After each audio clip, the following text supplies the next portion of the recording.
Today's podcast is brought to you by Stealth Outdoors. The off-season's a great time to rehab your gear, so head on over to Stealth Outdoors at www.stealthoutdoors.com to pick up some climbing stick wraps, cam buckle covers, platform cable wraps, or stealth strip rolls for all of your miscellaneous silencing needs. Today's show is also made possible by Hunting Beast Gear, innovators in mobile hunting gear and the designers of the Beast Sticks and Beast Stand. Check out the latest products at www.huntingbeastgear.com. And now, on to the podcast.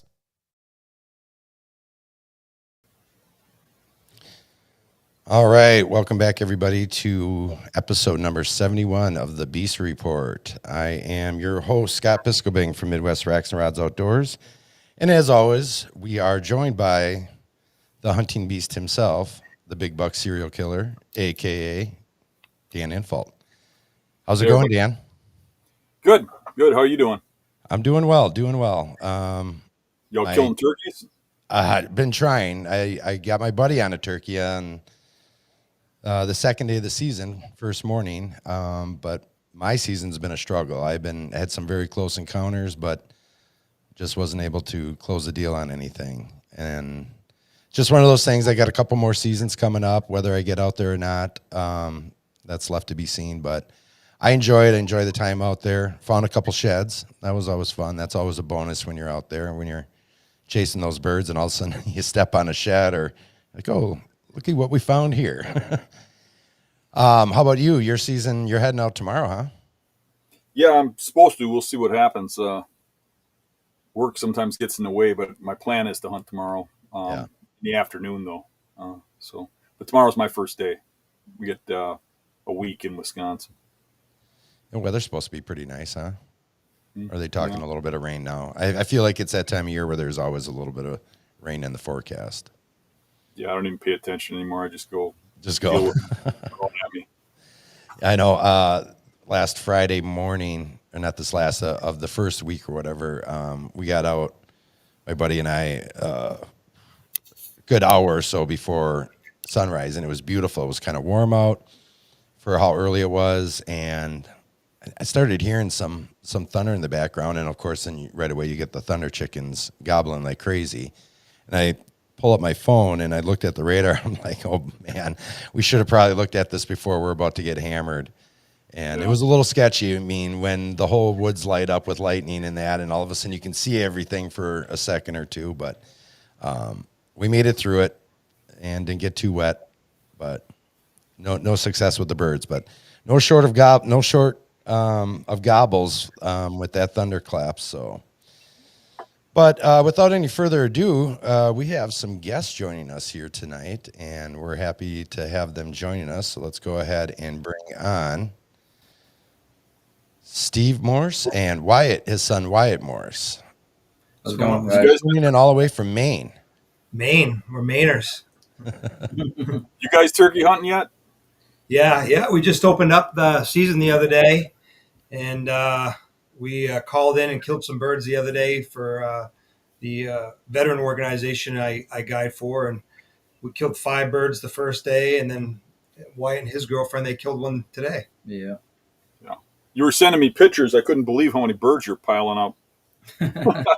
Lucky vets. Yeah. The first guy they had, the first toms he killed 2 with one shot, so that was pretty cool. Easy day. Yeah, we were talking just a little bit before the show that it can be pretty tough here in Wisconsin if you're not hunting private land. And that, what's the pressure like for you guys there? Well, it's not bad, but what we're seeing now is we're starting to see, because up here, if land's not posted, you can hunt it. But now we're starting to see more and more land starting to get posted. So things are getting tighter. It's not like it was 5 years ago, that's for sure. But and when we were driving around the other day, we're like, wow, I've never seen so many posted signs. Yeah. I think a lot of people are taking advantage of that too. And, just going across, shooting across people's lawns and, just running out and just blasting guns everywhere. So it kind of puts a toll on us and the guys that want to do it right. It kind of hurts us. Yeah. Sure.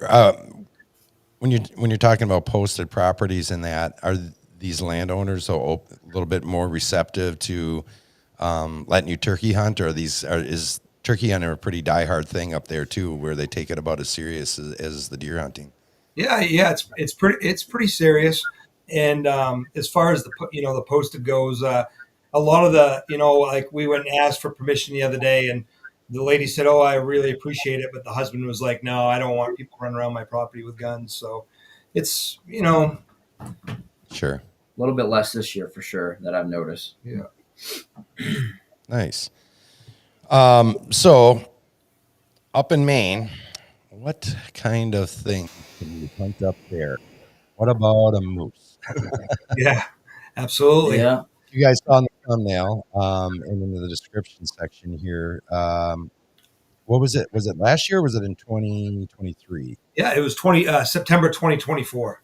2024. Yeah. This past season. All right. You shot the state record bull moose with archery equipment. Yep. Did I get that right? Yep. Yep. And it scored what? It scored 185 and 1/8, and it broke the prior record, which lasted 20 years, of 183 and 1/8. Oh, wow. Yeah. All right. Well, tell us a little bit about this story here. And tell us a little bit. I mean, I understand you do some guiding as well for moose. Is that right? Yeah, I do some. So I guide for a veteran organization called Operation Reboot Outdoors, and I've been with them for 4 years. 2 years I just kind of volunteered, and then I kind of dove in, got my guide's license, and still maintain guiding for them. And basically, we take veterans, law enforcement, first responders on hunting and fishing missions at no charge. We're a nonprofit organization, and if veterans need help on moose hunts, or like we had some veterans the other day for turkey hunting, we're trying to get these veterans into the outdoors to teach them how to hunt, whether it's hunting for bear or moose or turkeys, to find some sort of type of therapy for them. And a lot of these veterans have come in, never hunted in their entire life, and harvested turkeys, and then the next year they're going out and they're doing it themselves. And it's given a lot of the veterans a new aspect on life through the outdoors. Especially struggling too. Yeah, So, I mean, a lot of the vets came home from from the wars, and they're still holding on to what happened. And the outdoors can be a just therapeutic thing. very therapeutic for them, and just to get out there and put the social media behind you, and just put everything to the wayside, and just be in the outdoors. Absolutely. I think I saw something on that. You were working with Hell Blood. Did you guys get a tag for that? Was one supplied to you guys? Yeah, so Hal actually donated the tag, and we did a fundraising lottery for it, a raffle for it. So we can't do a raffle per se, but we can take donations, and a donation would get you an entry into the moose lottery. So we did that, and then we were able to pay for the tag, keep the remainder of the proceeds to benefit the organization to fund the hunts. And in the meantime, the guy who won it, who was actually a veteran, was able to go on a hunt of a lifetime trip with Hal on a fully remote moose hunt. What did he end up getting? They got a nice bull. I believe it was over 50 inches 50, or over I think. 50 inches, and the guy was ecstatic. And then How does the scoring work? When we think of 50 inches and that, and in terms of whitetails or even elk, for example, how does that? the widest points. Yeah, the two widest points. Okay. But then when they score the points, they don't score the length of the points. Just each point gets a point. Gets 1 inch. Yeah. Yeah. It's going to be 1 inch, and it will get you a point. Okay. Interesting. Yeah. I've always kind of wondered about that, and was too lazy to Google search it. So it actually had made Boone and Crockett, but because of had a non-typical point coming off the end, it was a minus 1 point deduction, and it pulled me out of the Boone and Crockett. But I mean, not that was a big deal or anything, but it's just how it goes. Well, let's pull up a couple of pictures here so people can get an idea of what it really looks like here. Tell us a little bit about how that hunt shook out. So at that point, that picture right there, we're 2 miles from any road. So we were pretty deep. That was the first morning of the hunt.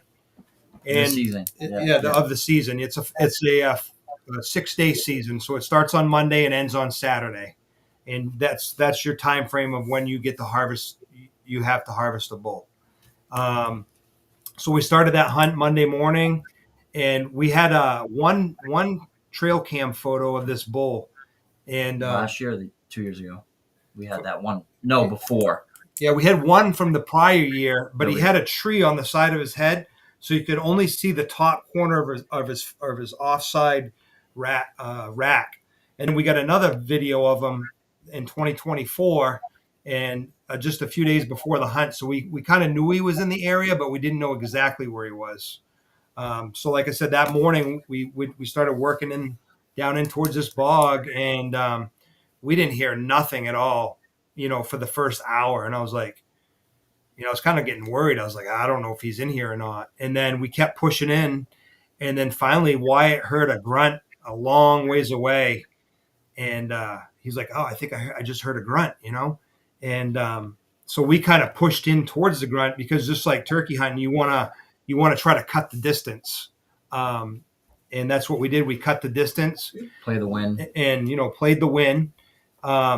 So me and Wyatt, and we had this kind of like, I've always been a gun hunter for moose. I've always just been a big gun hunter. This is how I grew up. And he was like, Dad, you got to use the bow this year. I said, I got an idea. I'll bring the bow, but I'm going to put a rifle on my pack just in case, because, getting a moose is a once in a lifetime opportunity. And if you have a big bull that hangs up at 65, 75 yards, you don't want to miss that chance. Yeah, I played that the hard way. What year was that? 2019? Yeah, 2019. 2019, I got drawn, and I told him, I said, I'm only using the bow, and that's it. And then there was like probably close to a 50-inch bull standing in the middle of the road, and I said, no, I can't put an arrow on him. I'm not doing it. And we had a pretty bad weather week that week. It was warm, so it was difficult, but we had a couple opportunities, and we had this one bull coming in on us in the woods, and I was like, yeah, I'm gonna shoot this bull, and he came behind a tree, and somehow he literally must have turned around and walked out that same path, and we never saw him. He was just gone, and we were figuring that he probably winded us. But I went the whole week, and I stuck it out, and just hoping for my next tag soon. Yeah, he never had another chance at one, so we ate the tag that week. So we had the bull come in, and we went in, we cut the distance, and it was pretty thick. And I was like, geez, if this bull hangs up, I should probably just use the rifle. And he's like, no, you're not using your rifle. He goes, you're going to use your bow. And I was like, okay, fine. So I put the rifle against the tree. I put my arrow on, and then I went to get ready, and I looked, and my release wasn't on my wrist. So you can have a sub permittee. So, you can have your tag holder and then a sub permittee, and you can technically both shoot it. So we both had our bows dialed in, and we were going to just, shoot it at the same time, but he had lost his release. So we shoot the same release. So I was like, you know what, dude, this is all you. You deserve this. Here's the release. Make it happen. So yes, he handed me his release, and mine I stepped in the mud. I found it afterwards, but I'd stepped on it and pushed it down in the mud. And so then he kept working. He dropped back a little bit. He kept working the bull. And when I shot that bull, he was at 7 yards. And I shot him completely broadside. In the middle of a bog. In the middle of a bog. And he ran about 10 yards. He stopped. And then he ran another 10 yards, and he fell over. That was it. And when he was coming in through the bog, we didn't even realize it. I was like, man, why does this bull look so weird? Because he was so low to the ground, and come to find out, he was sunken up all the way to his chest. Oh wow! Yeah. So he was just shooting at just the top half of the bowl. I mean, it would have looked way bigger if he was coming down a road or something, but it was just level with the ground. I'm like, yep, smoke him. So, and you got this all on film too. Yeah. And you have a YouTube channel, Wyatt, is that correct? Yeah. Yep. I started that a few years ago, and it's going pretty well so far. But yeah. So I know, Dan, you watched it too. I watched it. Yeah, put a link to it in the description of the video afterwards. Sure. Yeah, absolutely. Very impressive. I thought the production was great. The whole hunt was just everything was really well put together and that. And then for you to shoot a state record on film like that that's next easy. level. It's not easy to do. I told him, I was like, well, we're, no matter what, we're getting a filmer. You never know what can happen. I was like, can you imagine if we didn't get one and, we had to try to tell everyone what happened? You know what I mean? They would never believe us. Yeah. So how do you get a bull that size out from a couple miles back? So at that point, once you release your arrow or you fire your rifle, that's when the work begins, because now being that deep, we had to quarter them out. So I shot the bull in the morning. I don't know what time, about probably about 8 o'clock, 8 o'clock. or around 8 o'clock. And when we got the final quarters back to the truck, it was 6 o'clock at night. Mm-hmm. Yeah. So with the moose, packing them out and quartering them up is the best way to get the best quality meat, because your moose isn't going to overheat. Even though it took us long, we got them all quartered up. We put the quarters in the shade, and we were kind of in the swamp, so it was in the moss.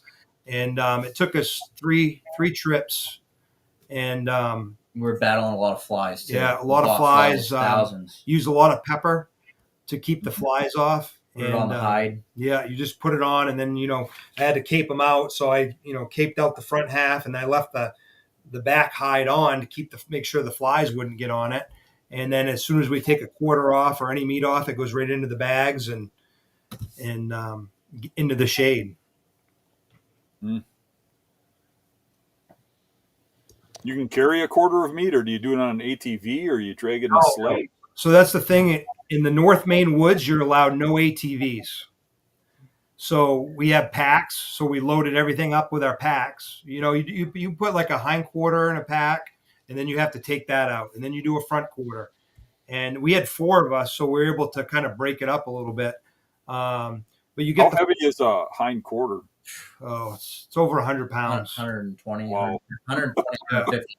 So I think the front ones are heavy, dude. Yeah, heavy. Yeah. Probably the head and antlers are probably the heaviest. Yeah, and I took that out all myself, and we were able to get the truck a little bit closer, but I took that head, and I didn't stop once, and it was, at least a mile straight. And he had the rack on the back, and we had the antlers facing down. So the whole time I'm just keeping a little bit of support up on the, the bottom of the rack, just keeping a little bit of pressure, because, dude, it was, that weight was, dude, I don't even know how much you think that would be. Yeah, it had to weigh 150 pounds, Yeah. Probably, I would say, probably with the hide and the horns. Yeah, at least, maybe more, everything. Maybe a little bit more. Yeah. Incredible. Yeah. Tell us a little bit more about the guiding that you did. Like how long ago did you start that? Yeah, so my buddy started Operation Reboot. I believe it was about 8 years ago, and then I've been with him for 4 years. And we're actually getting ready to. We have a kind of like a cabin location where we get a cabin and a piece of property, and we're getting ready to start our Dream Bigger campaign. And what we're doing is we got a grant through the federal government to build the ADA lodge.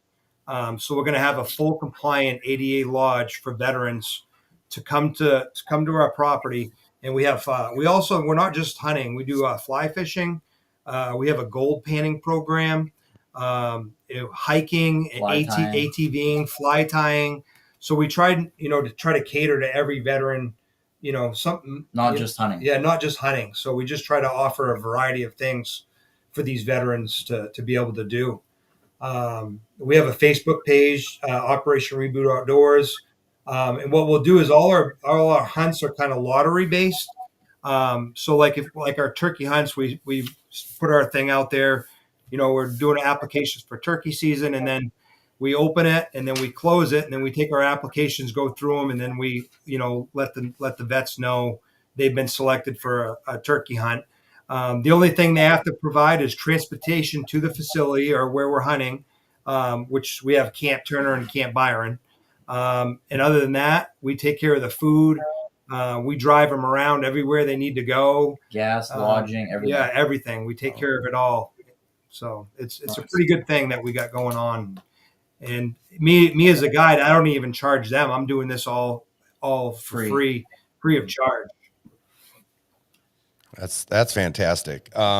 What possessed you to start doing that, though? I mean, that's a lot of work and a lot of time, and obviously it's for a good cause. But I mean, was there any one particular thing that There was, kind of drove you into that, or you know, guided you into that? I was in the Marine Corps. I was a veteran, and I had seen Danny. He would post. He would make posts or whatever, and I was like, geez. And they talked about the 22 veterans a day that commit suicide, and now it's actually gone up. I think it's 23 or 24.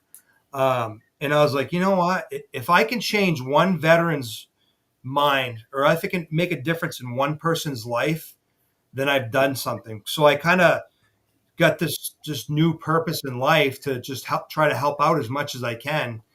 And whether I know it or not, if I can, like I said, if I can help out one veteran through the outdoors and make him develop a new passion where he has something to look forward to, Mm-hmm. then I've done something. That's our way of giving back for sure. Yeah.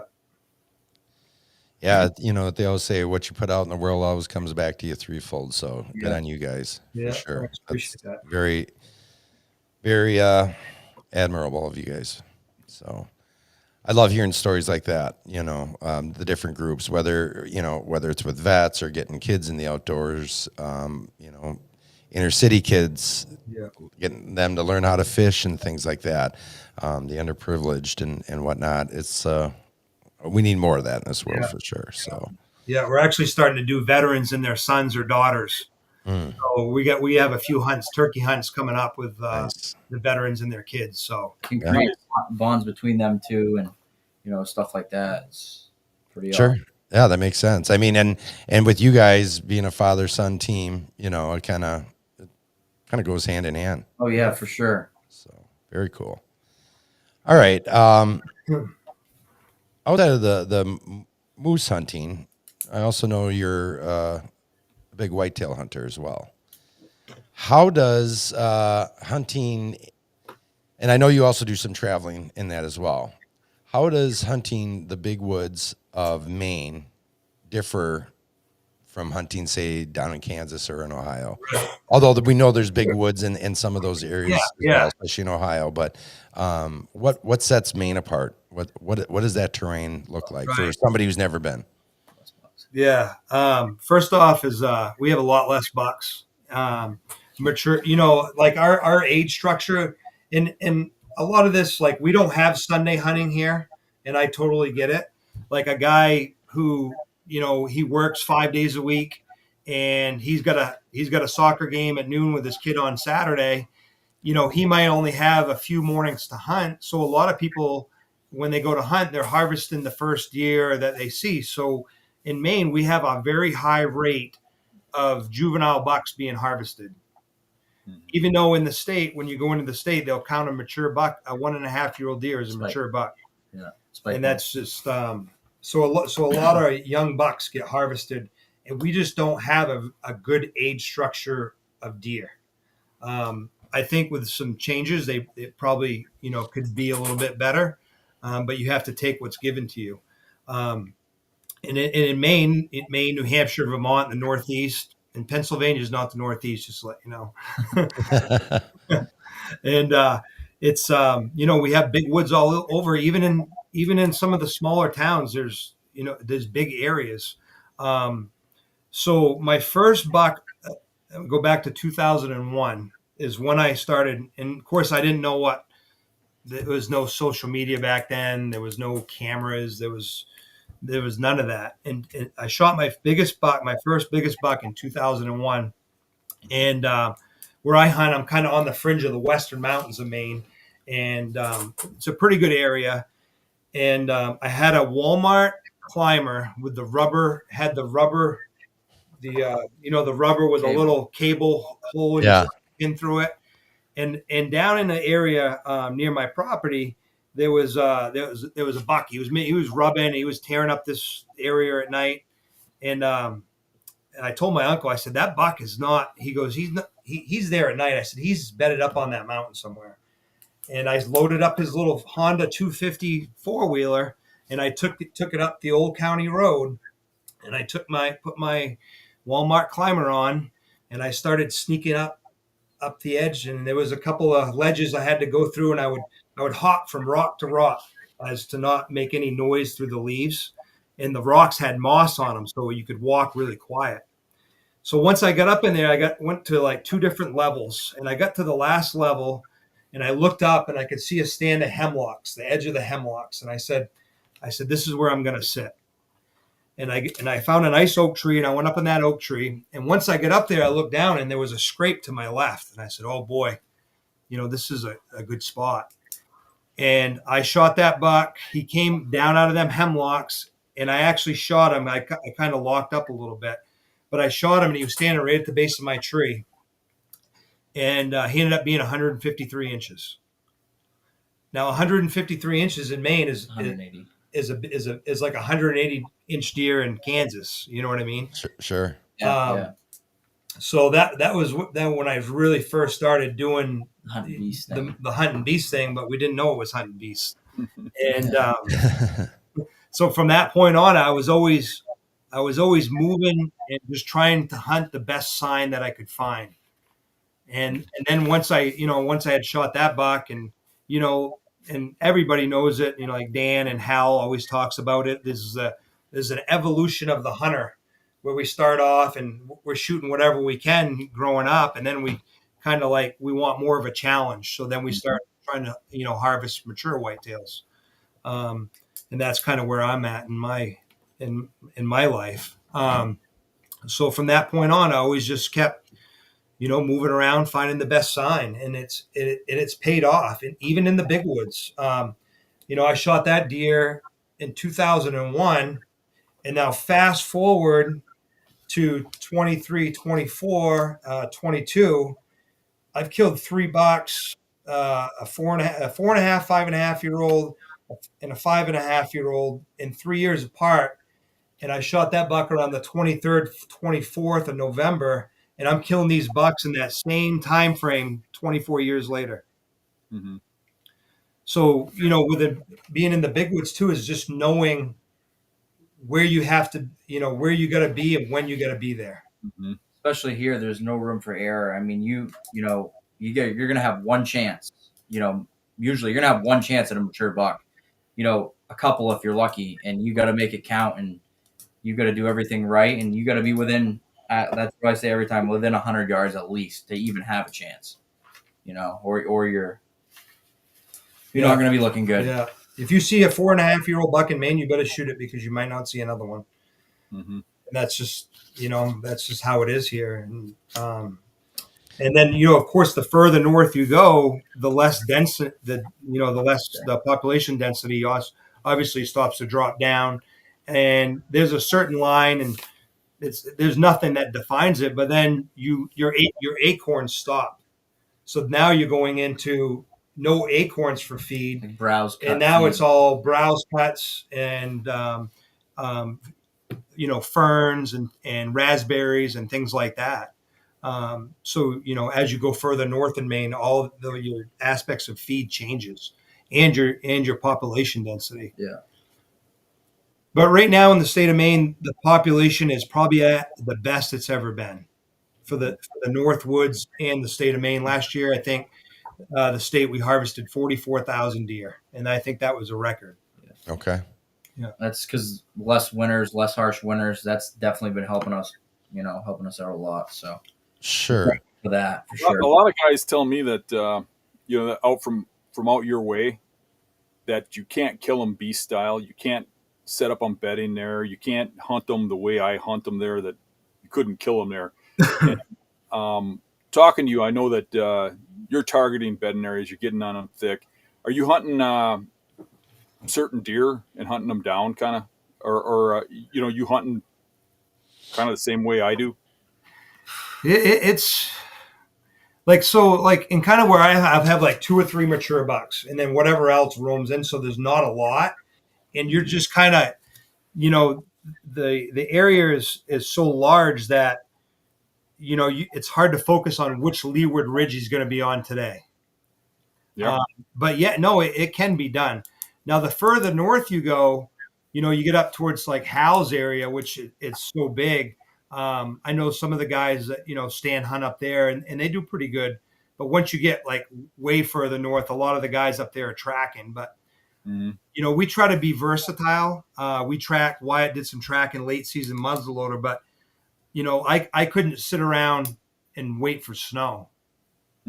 Right. You might not get snow until 3 weeks in November. So then then you're still hunting, you're hiking, things like that. But, I think with the stand hunting and then trying to get on them and just try to be proactive. And that's the best way. That's what the best luck I've had. I was in New Hampshire one time, and I was not far from the White Mountains. And, I did one hunt in the morning there, and I was like, I'm going to go try a new area. And I'd never been into this area. And I drove down, I pulled into this old wood yard, and I made a sandwich. And I said, well, I'm going to just take a little walk around and see if there's any sign. And I walked out towards the stone wall, and there was a maple tree or something. And there was 2 green slashes on the side of it that had a little bit of liquid coming out of them. And I said, that's fresh. And I said, I think there's a buck up on that mountain. I had it in my head. I said, I think there's a buck up on the mountain. I kind of went up, and I saw a track where he had went up an old logging trail. And I said, I'm going to set up on that deer. And I killed that buck at 3:30 in the afternoon, coming down off the side of the ledges. And he wrapped down right underneath me through the beeches. And I shot him at like 20 yards. And, but yeah, no, it's, paying attention to details and just being positive, and just always just pushing yourself to just find these bucks. Yeah. I think trail cam data too, for me, I don't do as much with the rifle as he does. I do more bow. So in Maine, it's just, everything's thick. You can't get high. So, you have to pick the right tree. You got to have the right cover. You might see that buck a couple times and might not even get a shot at all because you just see a speed or something. Because when you're on top of him, it's thick firs and stuff like that. And just, you got to be on his trail where he comes out. And normally I always give him the win. Like, if I'm hunting Maine to Kansas, I always give him the win. And I just try to just be a little bit off from where I think he's going to come out. And if I got to loop 2 miles around to get set up in that tree, and that's what I have to do. But yeah, definitely here and that too, and getting permission. And, you can't, some spots you can walk into Maine, you go into a spot, there might not even be a rubber or scrape. So, covering ground, trail camera data, just finding a buck if you really want to do them. You just got to pick that one buck and focus on him. You know what I mean? And not get lost with yourself and just focus on that deer and, figure out where he's bedding. Because here, it's not like, sometimes in southern Maine, it's pretty flat. So there's blowdowns everywhere. There's big pines. They can lay anywhere. So you got to know when the right time to go into the place, because you can ruin it and push him out, and then he's on to the next property. So you got to really tune into that. And I kind of like that focusing on one deer thing, because sometimes you get in an area that's got a lot of deer, you get kind of confused. Yeah, exactly. The signs start overlapping and stuff. One of the things I see in like a terrain like you guys got with that thick, it's not just like big woods. It's like up here, the big woods is like kind of open and mature, Right. Like Yeah. Thick crap with ferns and everything else. And, you could be right on top of that deer and never know it. Yeah, like, exactly. A lot of times around here, or in a lot of the north woods I'm used to, you can be, off 50, 60 yards, you're going to see the deer. You might have them right next to you, don't even know it. Yeah, so exactly. A lot harder hunting in that regard. You can be on them and you can be doing everything right. But, I can always make a shift if I see them. If you don't even see them, you can't even do that. Exactly. Yeah, you're like, oh, yeah, I didn't say anything. But, he walked 60 yards to the thicket. And, you might have just caught his feet going through, and you didn't see that. And he just kept on going, Mm-hmm. Yeah. The other challenge, so we have an expanded archery that opens like September 15th, and that's for like the more populated areas. And then October 1st is when our statewide opens. So then you can hunt anywhere with a bow. October 1st. Okay. They opened up the crossbow a couple years ago, so it's bow or crossbow. So a lot of times the things we run into is managing the season, because we got we got bear, we got deer, we got moose. Tuna fishing. And I have a boat, and I'm a commercial tuna fisherman, and he is as well. So in the summer, we're commercial tuna fishing. So you're trying to get all these seasons, and you got to manage each one of them. Plus, like everybody knows, you got to do the family thing. You got to make time for that. Right. Yeah. So the moose, the first bull season starts the end of September, and we go up a week before that. So that's 2 weeks out of September. And then by the time you get back, it's the beginning of October. And now you're kind of thinking, well, where are we going? Are we going to Ohio? Are we going out of state somewhere?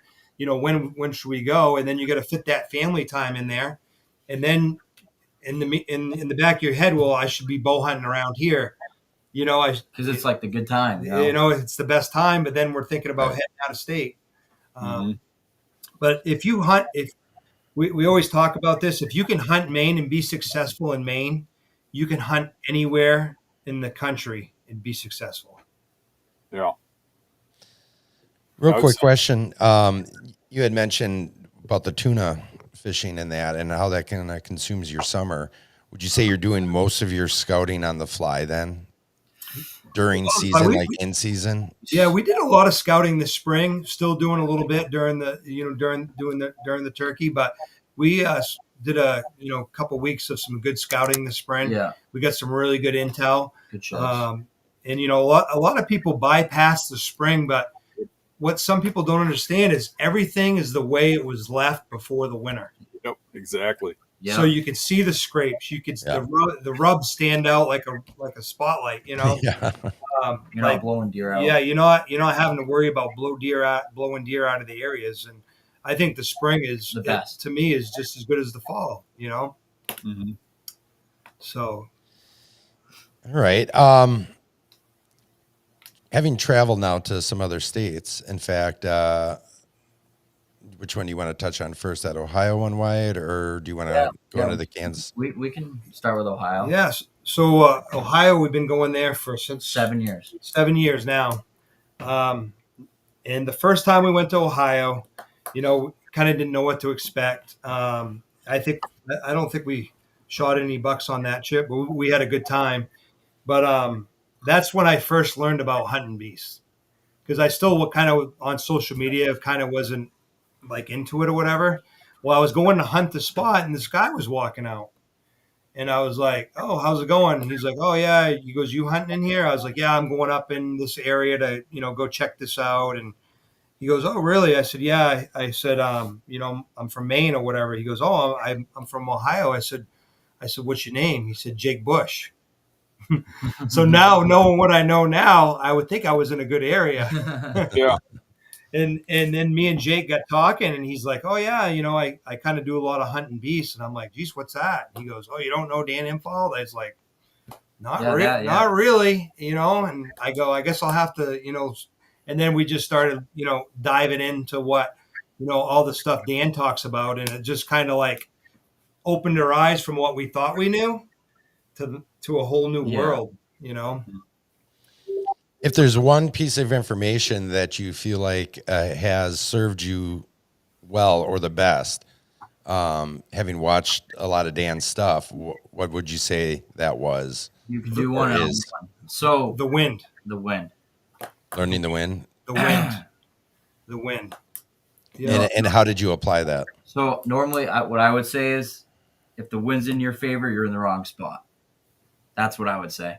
For me, at least, for every big buck that I've killed, that's been my factor. I'll be like, oh, the wind's perfect for me, but dude, where are these deer, And then you start pushing it, and you start changing things up a little bit, and you're like, oh, well, what if I just, loop around this way and, come in from this angle and put the wind in my face, and then set up, and I'm just off a little bit, and then, oh, well, there's a buck, there's a mature buck. And then it starts clicking. You're like, oh wow, this is this is what you got to do. When you see it actually working, and what the wind and the thermals, and once you really start seeing it, and it's hard to see it in Maine because you don't see mature bucks all the time. Like a few years ago, we went to Ohio, and in a few days I saw 14 bucks. I shot the 14th buck I saw, and watching those bucks, and some of them were bigger, 2 and 3.5-year-olds that we watch, and just watching those deer play the wind and actually seeing them, you know, how they're cutting the wind, and we were playing the wind, and how it all ties together it all makes sense. What do you think about that, Dan? Yeah, I mean, when you start understanding how to look at a setup and figure out how to sit based on what the wind's going to do in the exact setup, a lot of times my setups are pretty much wrong wind, but you're looking at exactly how the wind's going to swirl through an opening or the thermals are going to affect it, and you get just off to the point where you can use it. A lot of times, and people don't get that. I go into a setup and I'm sitting back, creeping my way in, looking for that exact spot I got to be in. And it takes a while to creep in there. And I think your average guy just kind of runs in and picks a tree. And to them, they're probably scouting their way in and doing it slowly. But to me, they're just running in there because I'm really taking my time about picking those trees. Finds the first scrape he sees, and he's set up in the middle of the opening. I always find that sometimes it takes me a long time to get in. I actually don't leave early enough. And when I'm setting up, there's 45. It's like right at the last, and I'm sliding up in. You still see deer, and still see deer. Yeah. And then there was an instant this year in Ohio, and I got down on the edge of this bottom in this creek, towards this creek bed, and my thermals were dropping right down the creek bed, and I heard this deer coming off the ridge on the other side. I said, that has to be a buck. And Wyatt ended up seeing the buck a little while later, but that buck came down and he hit my scent so fast, because my thermals were just carrying right down that creek bed. Literally 10 minutes later, the sun came out, the thermal started to rise. I had a doe walk right under my tree stand. She never winded me. Mm-hmm. And I was like, that's thermals right there. I had the milkweed was dropping, and then the sun came out, and then the milkweed started lifting, and then she went pretty much right under me and never even winded me.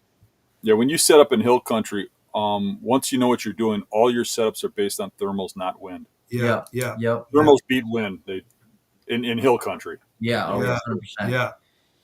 Using that milkweed too is a big advantage for me. I mean, I always have to have that, and sometimes I'll literally be like, oh, this is where I gotta be, and I get set up, and I'm like, dude, this isn't gonna work, and I'll take all my stuff down, and I'll just have to back up or adjust from where that is, knowing that my scent's at the bottom of that tree, so kind of having to adapt to that and find a better setup, because you just know you're never gonna beat a mature buck's nose. You gotta be in the perfect spot. Yeah.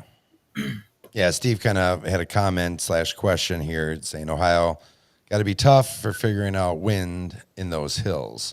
And I think, Dan, you kind of answered that there, and just it's thermals. And I would say that's been one of the biggest things for me over the years is the use of milkweed and understanding how thermals work. Oh, yeah. Whether you're sitting high or low and how that's going to, the wind current. Because if I went on even on some of my properties in that, which don't have huge hills, but they have hills, it doesn't matter what the wind says it's going to do. It's almost going to be the exact opposite when I'm along those ridges. So it means next to nothing to me. Yeah. And I have hunted in Southeast Ohio. I've done a couple DIY hunts down there, and it's kind of no joke with those hills and in those valleys. It can be really tricky to try to figure that wind out. And if you were only going to hunt based on the wind being in your face, you're going to really, really struggle. Yeah. Yep. And we get that same wind up in here when we're hunting the mountains too. It's the same thing, just like Ohio. Same exact. I was going to ask, how does, like in Ohio, are you, what particular region, north, south, east, west? Yeah, south. Without giving away too much. Yes. Yeah, south. Yeah. Okay. Yeah. So very hilly. Yeah. Oh, yeah. Yeah. And that translates to very similar to what you are doing up in Maine. Yeah. Same thing. Yeah. Same exact thing. So the milkweed too is more than just checking the wind, and a lot of guys use it to check wind, right? But it's also learning. I mean, every time you drop that, you should be thinking about what it's doing and why. Oh yeah. And if you have that type of mind that thinks like that, like what is going on here and why, Like, okay, the wind's in my face, I can feel it. I don't need the milkweed. It's when it calms. What's it doing when it calms? Yeah. Because the wind will have a direction. Right. You know what I mean? You'll hit your little burst, and you'll just feel a breeze. Yep. And you could use powder, you could use your hair, you could feel the wind. You don't even need nothing, right? Yeah. But when it's dead calm, that's when milkweed kicks in. And when you drop it, you watch how that flows through the air when there's no wind, and that's thermals. Yep. That's when you're going to see the thing moving in certain ways, and it's going to repetitively do that. And that's where people think a deer has a sixth sense, because you had the wind in your face all day, and this deer walks in, and all of a sudden, head bolts up and stares at you. Well, it had a back current, and they can smell that directionally. But when you watch that milkweed go, you can watch it turn with the terrain. You can watch what it does when it hits obstacles or areas of thick brush that's leafy, and watch how it goes around it. And you can start to figure out how your scent travels through that woods. And the smart guy isn't just going to see a direction. He's going to see what that milkweed's doing, and he's going to be thinking about his future setups. Yeah, and when you see it repetitively in every setup, you're going out there, you're dropping milkweed, you learn some things over time. Especially if there's like some warm, a body of warm water around, cold brook, like stuff like that. You really got to pay attention to that stuff. Yep. Absolutely. Steve, popping in here again. What trees are they?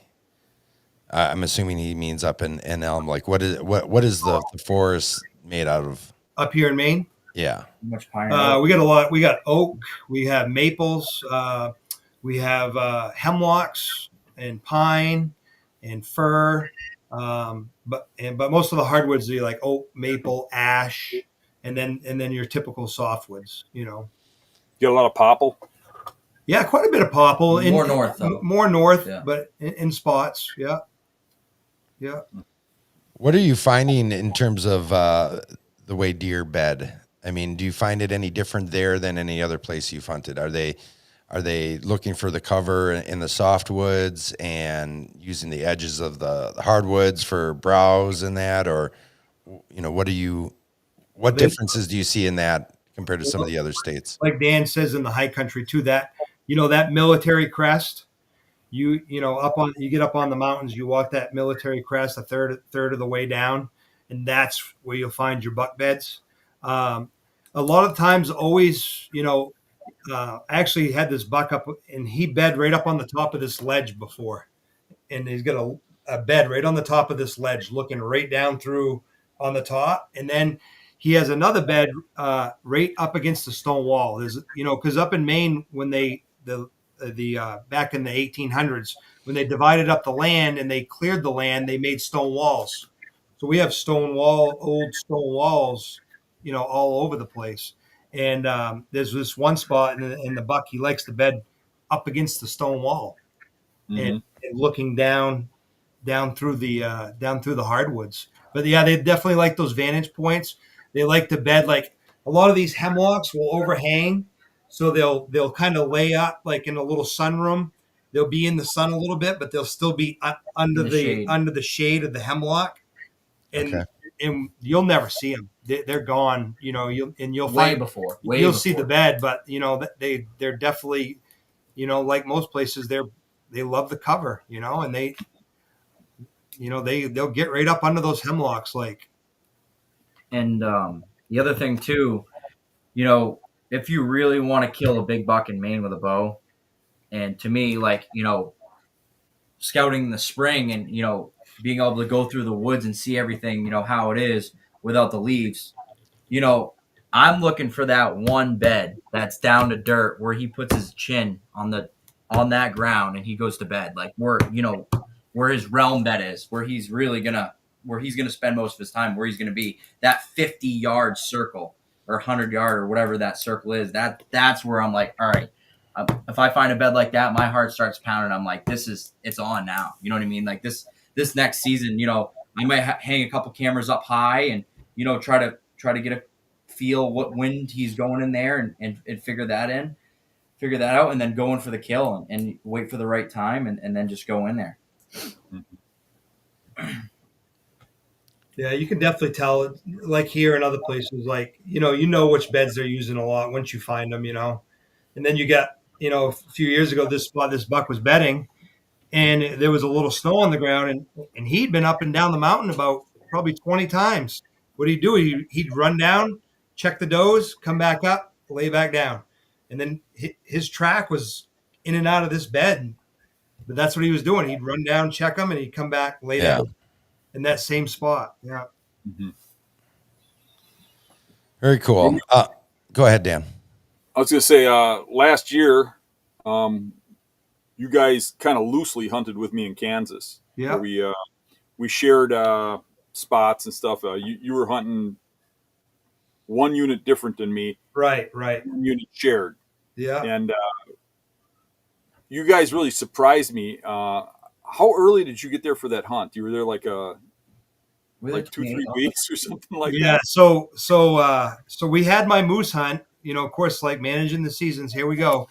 I had that moose hunt, and then got back. That was till like the beginning of October, and then we were in Kansas on October 20th. I think we left like the 17th. We were actually going to leave the 28th, but I'm like, dude, like let's just go. Let's get out there. We packed up and we were gone, and we went out there and we had all the public land to ourselves. But in the same time, we tried to get permission, and we were actually successful in getting some permission. I mean, you'd get one out of every 100, but we had permission, and our plan was, let's hunt the public because nobody's there. Let's hunt the public until it gets busy. And then and we saw some mature bucks, like even scouting around, we had jumped up a couple. We went in on this walk-in area, and there was a tree stand.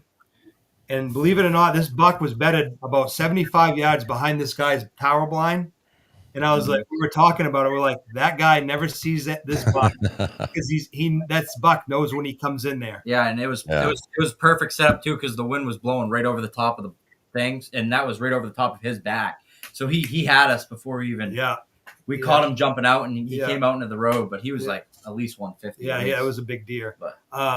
But yeah, so getting out there early, and then just we had all the public to ourselves, and we were seeing deer every night. And I had like a 145-inch deer on a public piece, and I think it was November 2nd, and everybody was driving past it. And me and Wyatt's like, I got to check this out.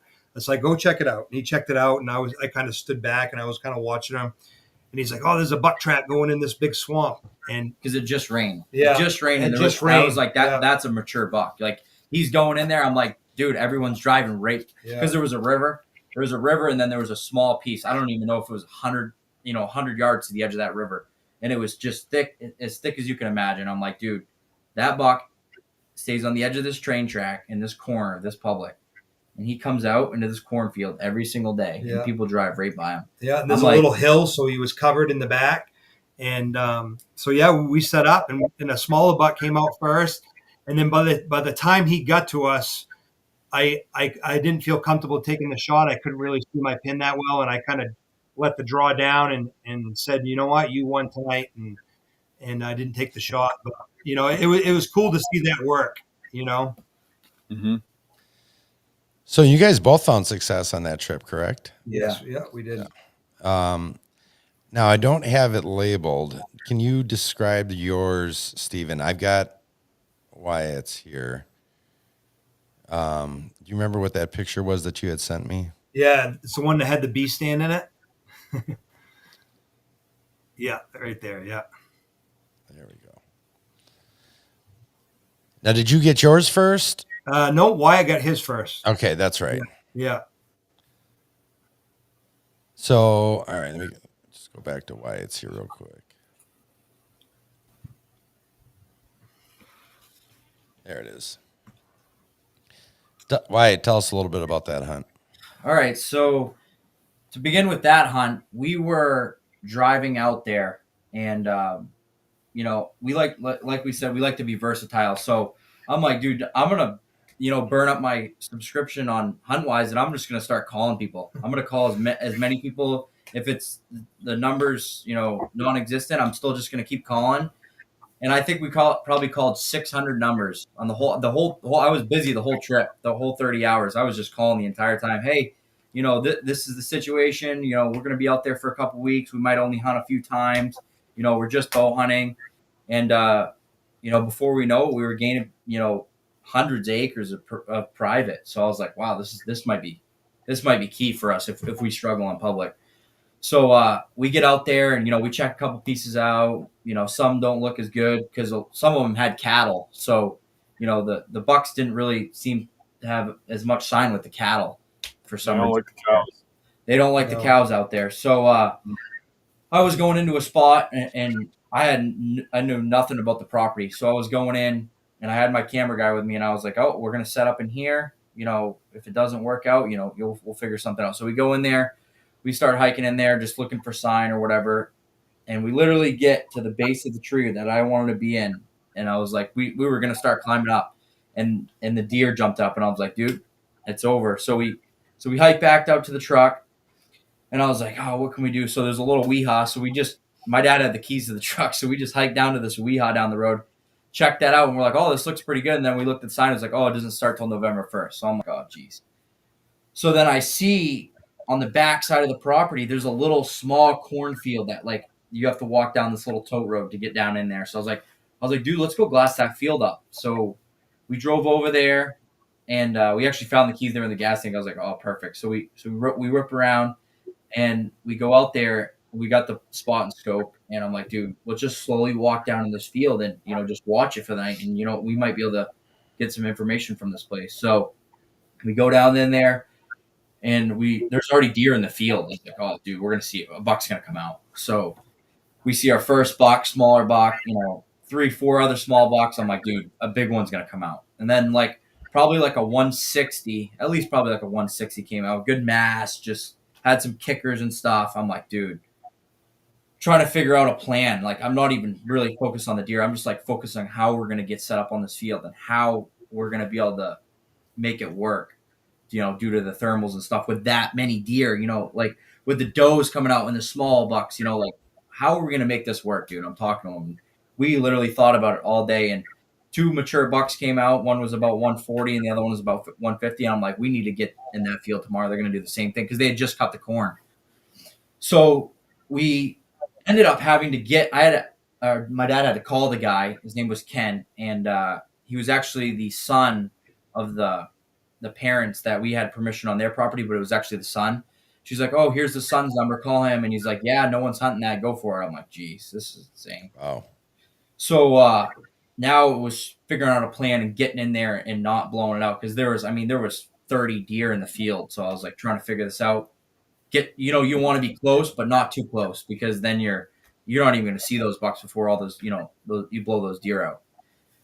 So I found a creek bed that went up on the back side of the property. And I was like, so the wind's going to be blowing out this way. There's a creek that drops down. There was no water in it. So I was like, oh, maybe, our scent will drop down into that little hole if we're tight to the edge. And I was like, honestly, I want to be as far as away from, where those deer are going to come out because there was no trees. You couldn't even set up over there. And you would have been winded instantly over there. So we make our way in. We got in hours before. Make our way in, and we come up this little bank, and I'm just kind of, looking at the layout, and I'm like, all right, there's one big tree right there. It's got a big Y in it. I'm like, let's set up in that tree. Let's be tight to this edge, and the wind's blowing this way, and hopefully when those thermals drop, we might be just off enough where we can make it happen. So we set up, and another thing I wanted to point out is having the beast gear has been absolutely game changing with those sticks, how they lock into the tree. Even in Maine, some of the trees where the bucks actually are tiny. So having that safety of that, how that stick locks into that tree has been just absolutely game changing for us. And so we got that all set up. And a lot of times we'll use the beast stand and I'll use my saddle in it. So if I have to sit down sometimes, I'll just put the beast stand in front of me and then use the saddle just to be versatile for my shots. So, the evening went on, deer started coming out in the field. The doe started working down to us. And I was like, dude, I just kept checking the wind. I'm like, we might be all right. And it was just cut into just the back edge of the corner of the field, just off enough. There'd be gusts and stuff, but the wind wasn't swirling, which was good because we were in the field. So all those, some smaller bucks came out, a bunch of does, and what happened was those does just kind of started working down towards us. So I was like, oh well, if a buck comes out, it's early enough. They're starting to get fired up. A buck might literally circle those does and push those does down in this corner, and and be downwind of those does and give me a shot. So I finally see the buck. We got about an hour left of light. He jumps the fence. Well, before he even jumps the fence, he watches the whole field. He stands there for 10 minutes, and he just watched that field, watched all those deer, and just stood there before he jumped that fence. He finally jumped the fence, and I'm like, all right. And I talked to my cameraman, and I was like, dude, if that buck comes in the rain, I'm probably going to shoot him. And he's like, yeah, I would. So I was like, all right. So he did exactly what I thought. He pushed those does down into the corner. We had a couple does, like we barely just made it. We had great cover, so that helped out. They kind of got a little whiff of us. They kind of worked off in the woods, which was good. So I was like, all right, this might work. So he pushed those does down into the corner. And when he came around that corner, that downwind side, he was about 40 yards. And then I really got a good look at him. I'm like, all right, I'm going to shoot him. So I was running the single pin ultra view this year. So it was kind of hard in the field because I had to keep ranging him. He was moving.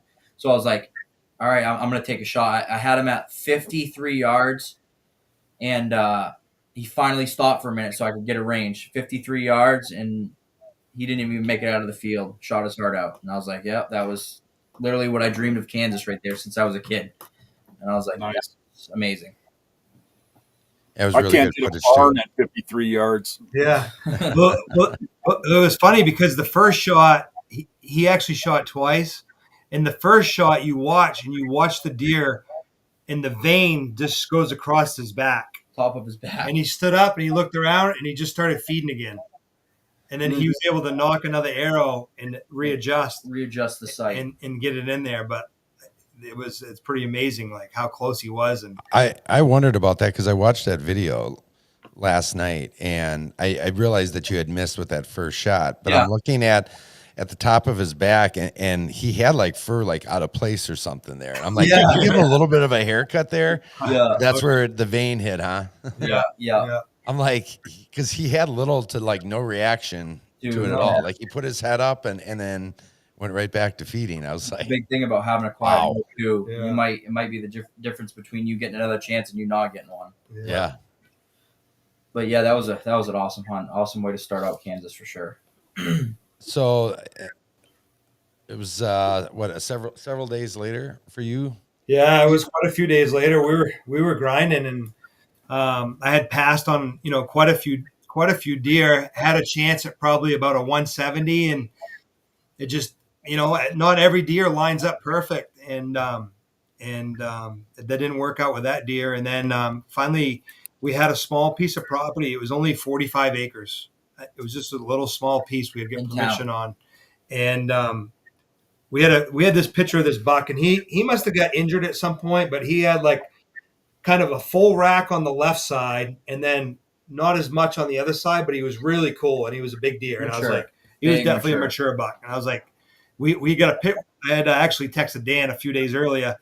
He had a bed on this water hole, and we got a picture of him on this water hole. We're like, that buck's bedded in there. Like, this is going to be our chance. We got to go after him. So we went in there, and we had to loop around the whole back of the property and then come in, to play the wind, and we didn't want him to hear us.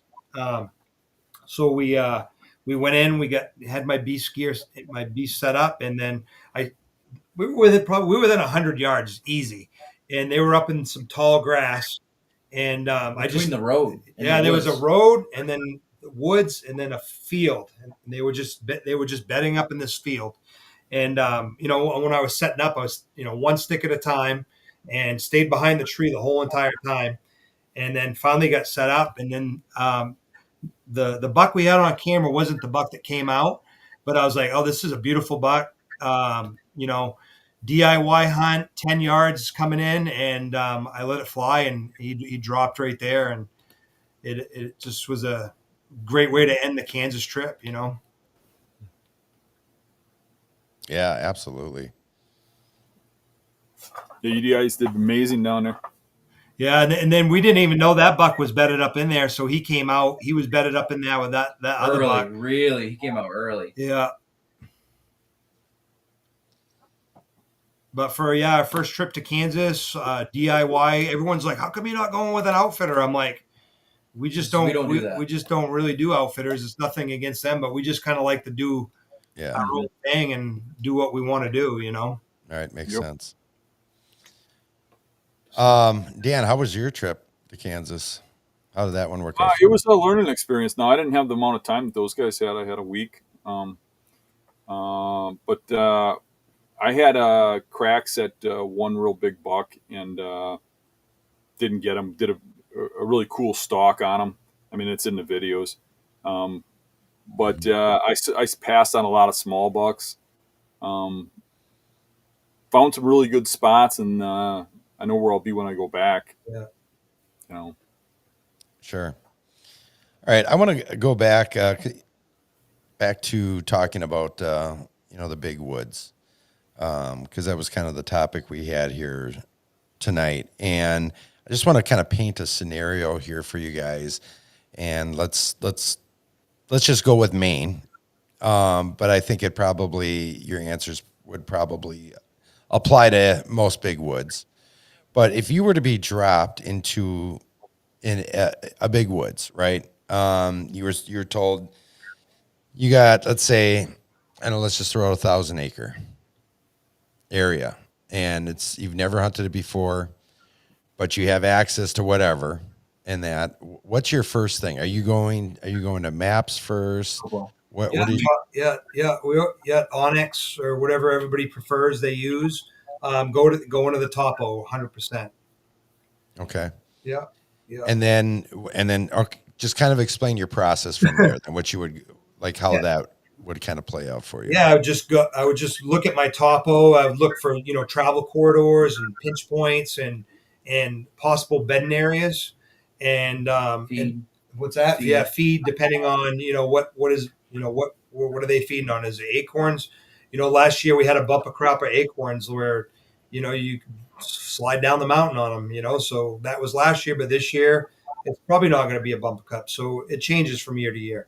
Yeah. So, what are they feeding on? And, if you get a lot of acorns like that, they're not moving as far because they don't have to go. They don't have to go anywhere. They're eating acorns in their beds. So then you have to push in a little bit. You have to get a little bit risky and you have to push in.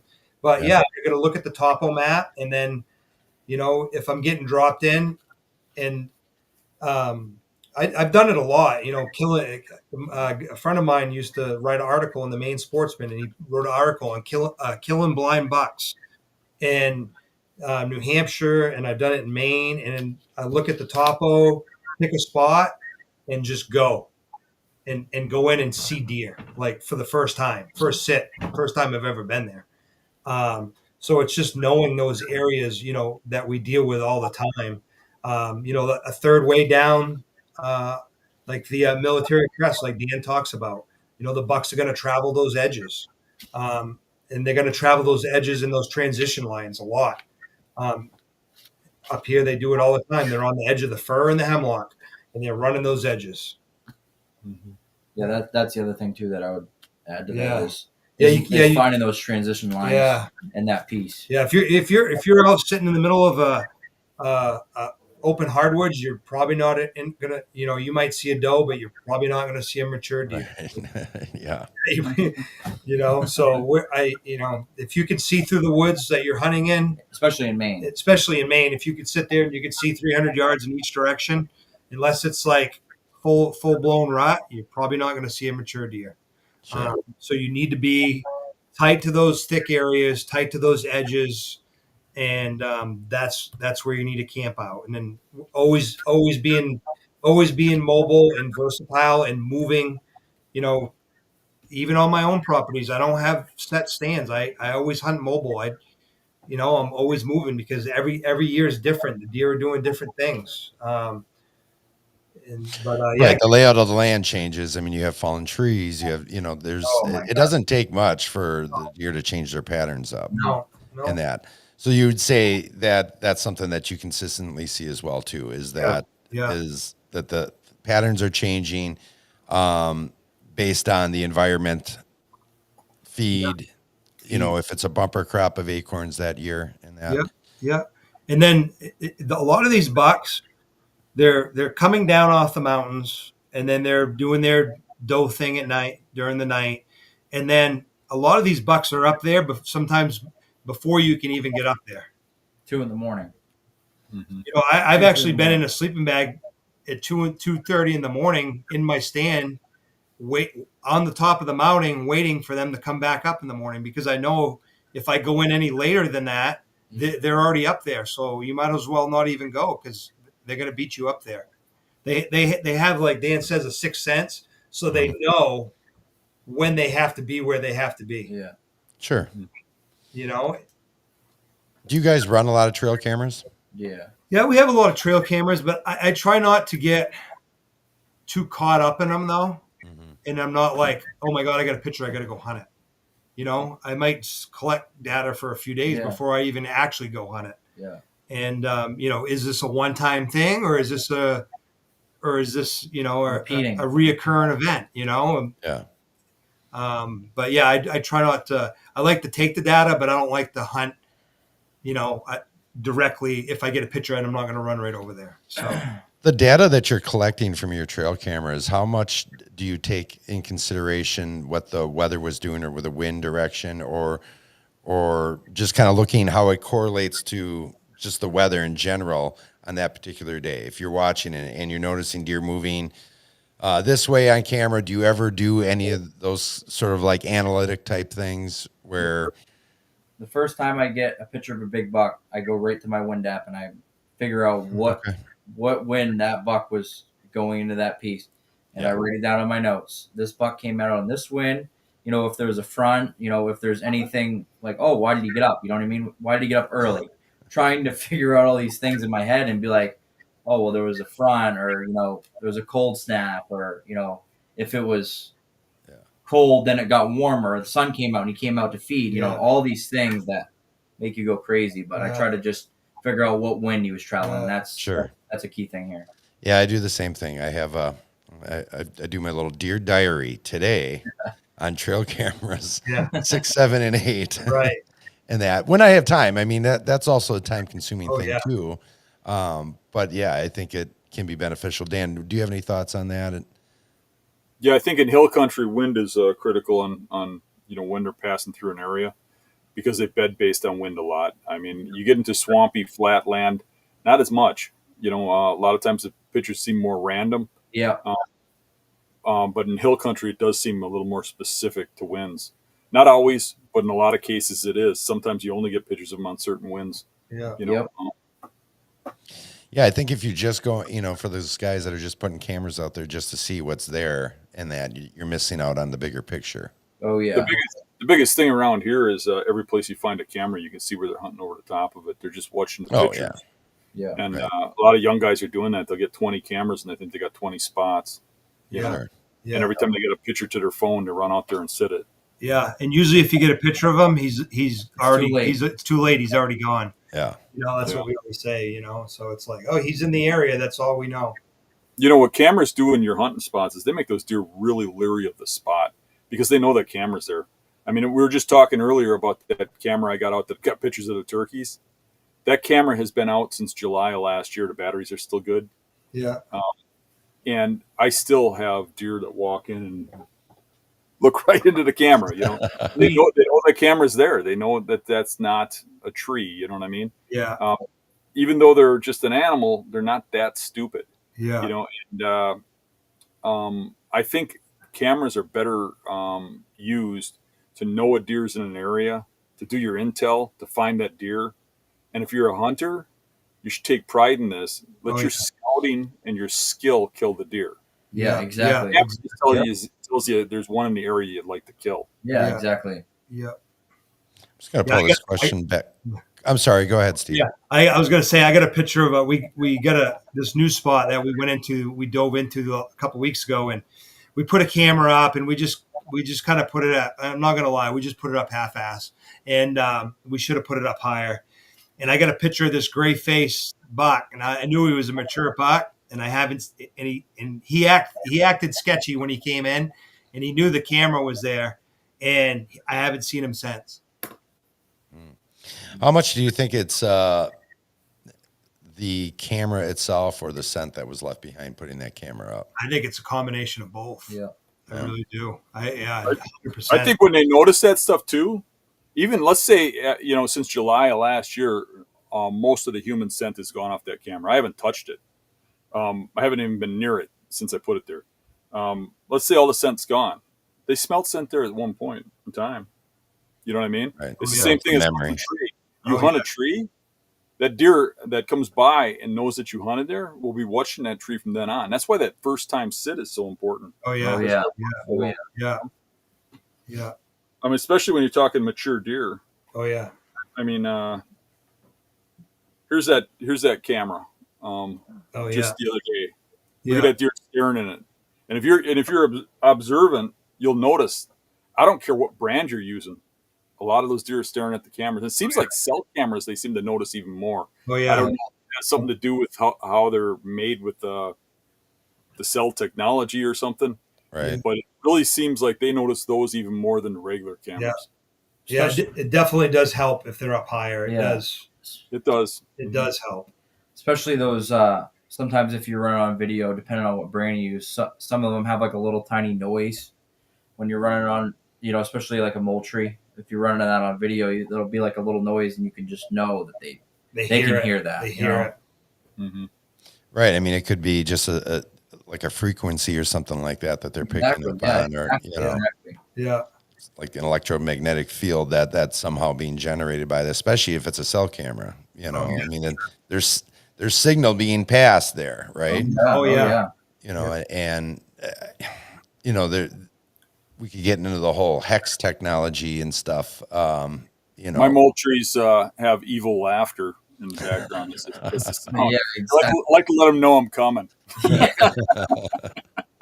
that laugh right there. Yeah. Just real quick, I'm going to pull up this one here. Casey said, what % of trophy bucks are harvested as a result of trail cameras? I mean, I think that's a really tough question, and I don't think we have the answer as far as percentage. Probably is a lot, though. It probably is. Sure. I'm not saying it doesn't work, and I think a lot of people wouldn't be hunting if they didn't get a picture. Exactly. And I've seen where guys put a camera out in a stupid spot, and a buck comes in, looks at the camera, and he comes in every day and looks at the camera, stands underneath it, and shows up 10 days in a row. And how could you not kill that buck? Anybody with a brain would go sit over the top of the camera, even if they didn't intend to.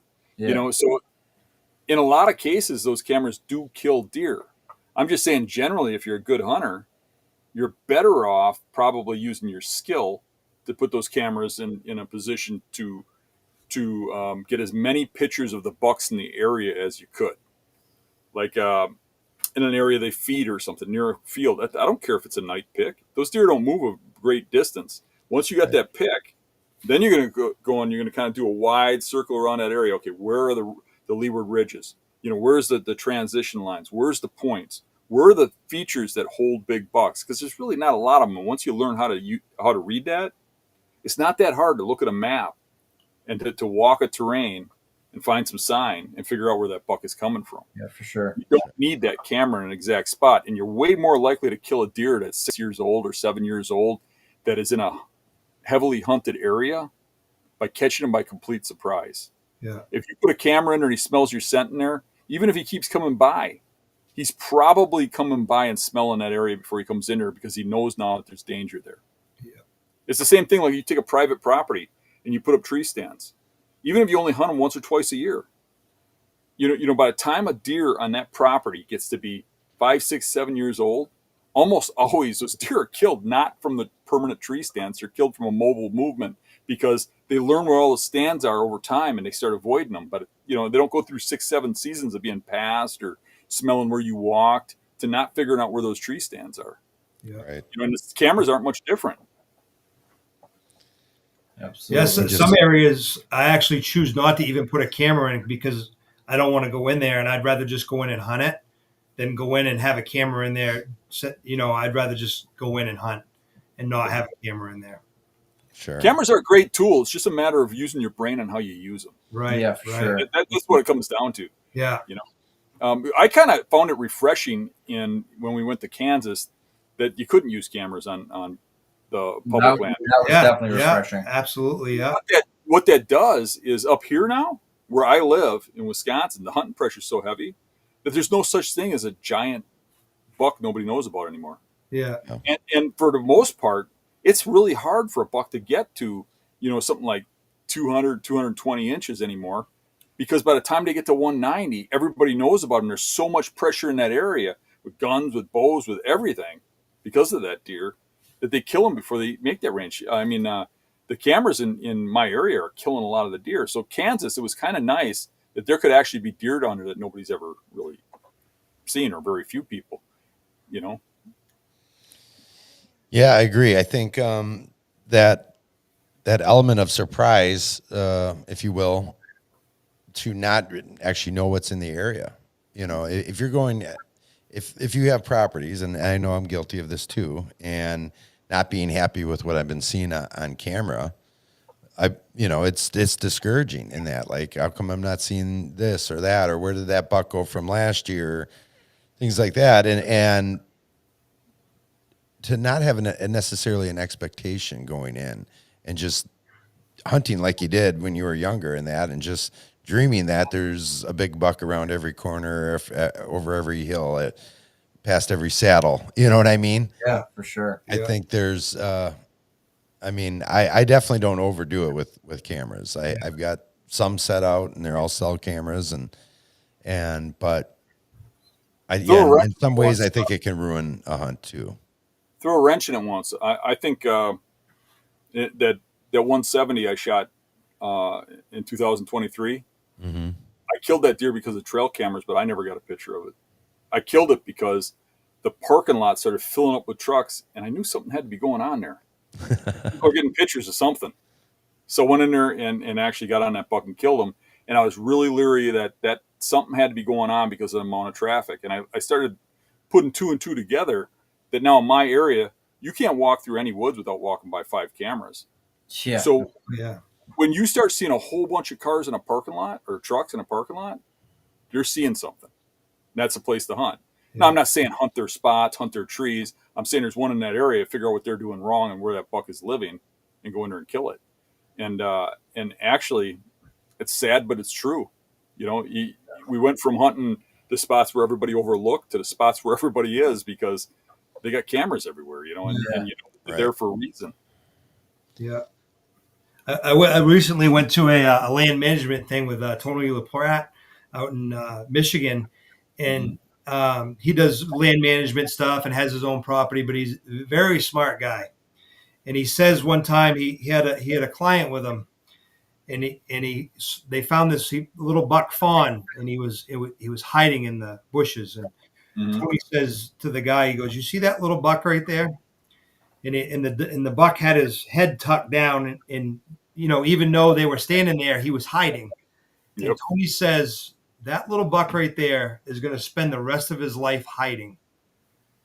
From the moment they're born, they're hiding. You know what I mean? And as they grow up, if they take a look around and they're in an area where they don't think they can survive, they're going to go somewhere where they do feel safe. And that's what a lot of these deer are doing. And we see it with the overlooked spots. Well, why are these bucks there? Well, because nobody's there. Yep. That's where they feel safe. And that's where they're going to go every time. I'm just hitting some of these pictures. I wanted to go back here real quick. I didn't show a picture of Wyatt's Ohio buck there before when we were talking. We jumped to Kansas right away. Very nice. Yeah, so I would say like hunting Maine and hunting the big woods and being up here and working as hard as we have to work just to see a mature deer and then harvest them. And then we were able to go somewhere else. It actually makes us a better hunter. Just rounds. It just rounds you as a hunter, like being versatile and just being able to do, different things and, have different ideas about different situations about. Sure. I mean, mature bucks hanging you out. go a lot of these places like Ohio and Kansas, and like you're seeing nice deer. I mean, we saw bucks every day. We might not have seen a mature buck every day, but we saw a lot of bucks, and probably every couple of days we saw a mature buck. Here in Maine in the big woods, like I said, you get that one chance a season.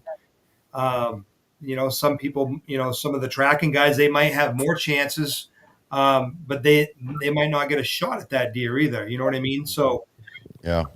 we work hard up here.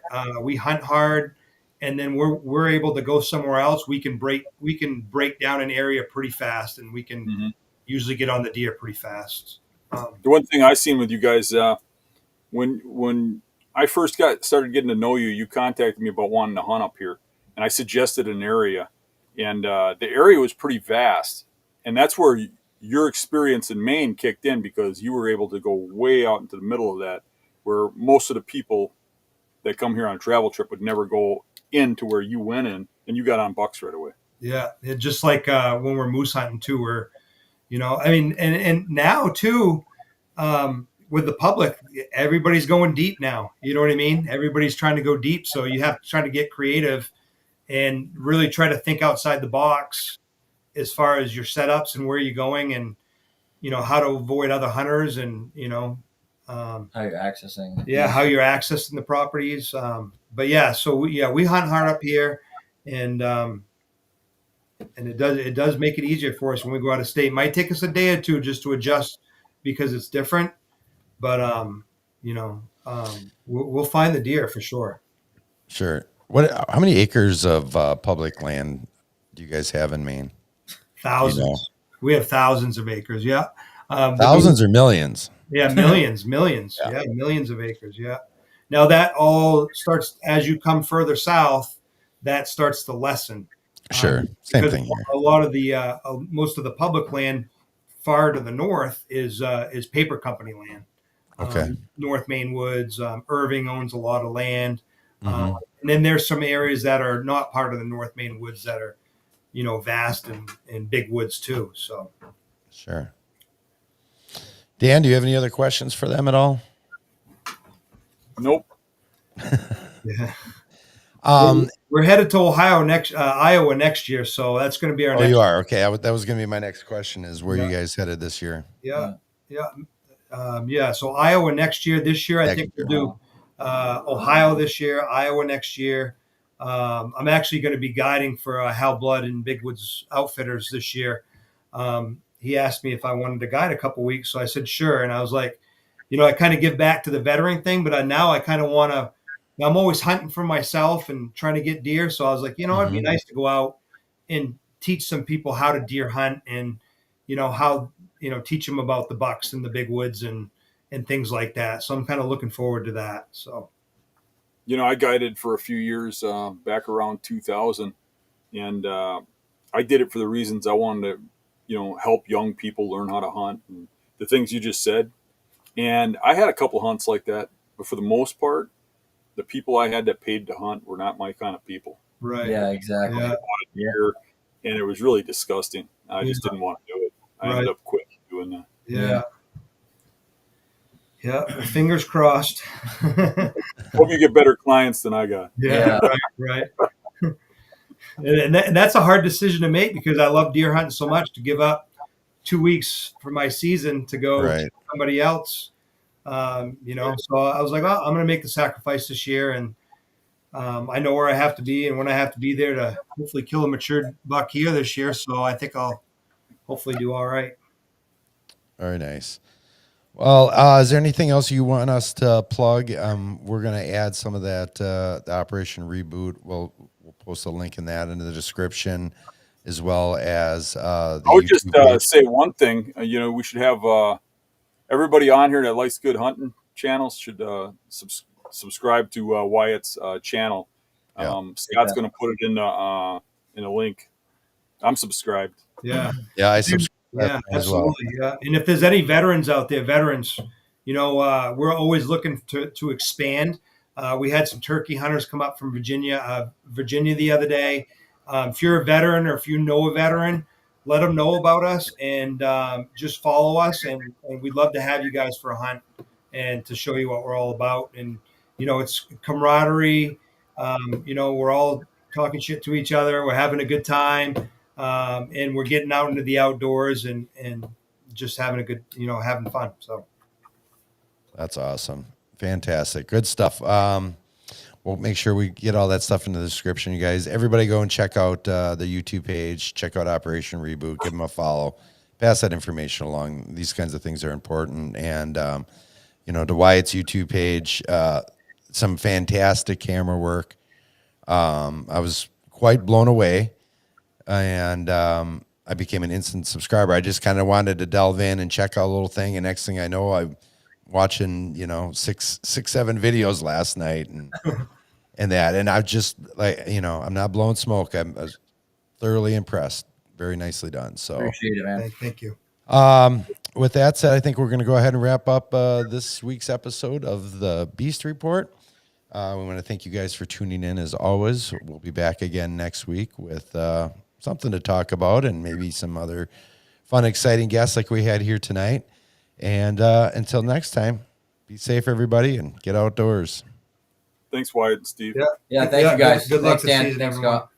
Scott.